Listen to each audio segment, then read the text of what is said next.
Hayatın dar ve zindan edildiği, bundan dolayı Müslümanca yaşayan, Müslümanca yazan, Müslümanca yardım eden insanların cani birer örgüt üyesiymiş gibi ceza aldıkları bir ülkede yaşıyoruz. Tekbir!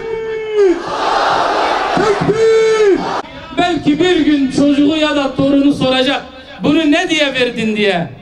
Onların acaba çocuklarına ve torunlarına bakacak yüzleri olacak mı sevgili kardeşlerim? Hangi yüzle bakacaklar? Euzubillahimineşşeytanirracim. Bismillahirrahmanirrahim. وَسَكَنْتُمْ فِي مَسَاكِنِ الَّذِينَ ظَلَمُوا أَنفُسَهُمْ وَتَبَيَّنَ. Bu haksız, hukuksuz cezalar Hüdapar'ı siyaset sahnesinden tasfiye teşebbüsüdür. Bu teşebbüsler sonuçsuz kalmaya mahkumdur. Başaramayacaklar. Müslüman zulme boyun eğemez. Müslüman zulme boyun eğemez. Hakka ve halka hizmet için yola çıkmış Hüdapar'a engel olamayacaklar. Bu kervanı durduramayacaklar. Yolundan döndüremeyecekler. Allahu Ekber! Allahu Ekber! Silahlarını bırakarak düz ovada siyaset yapmaya davet edildi.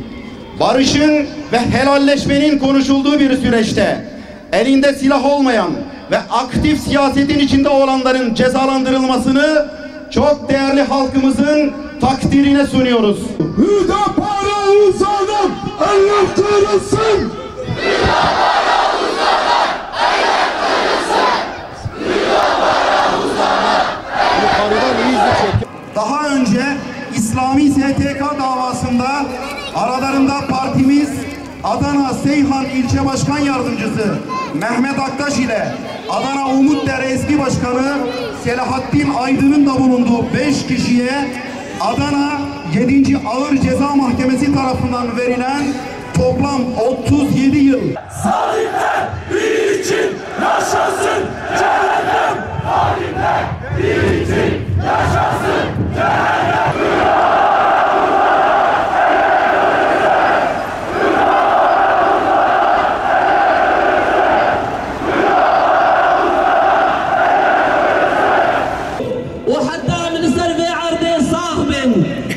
غايانا دعوانا خدمتا ديني تيا راضبونا تيا وخدمت إصلاحا في خلق مسلمان يا ربي تو بيناك بفي خلق هانيك بدا فهم كرين بتمام مسلمانا بدا فهم كرين يا ربي آمين يا ربي تو يكيتيا مسلمانا केली की बरी केली की तहसीस बके वे फितना व फसादिया नव आलमा इस्लामे ज़ूकारा के या रब्बी हिस्रे दाई का खुईना मज़लूमा केली की बरी केली की तबदे सकनान दिन या रब्बी तशाहिद बे को अम हज भी खल्की दिकिन जबो यकी दिया भी खल्की जबो बरातिया भी खल्की جبو صلح و سلامتا نوا به عالم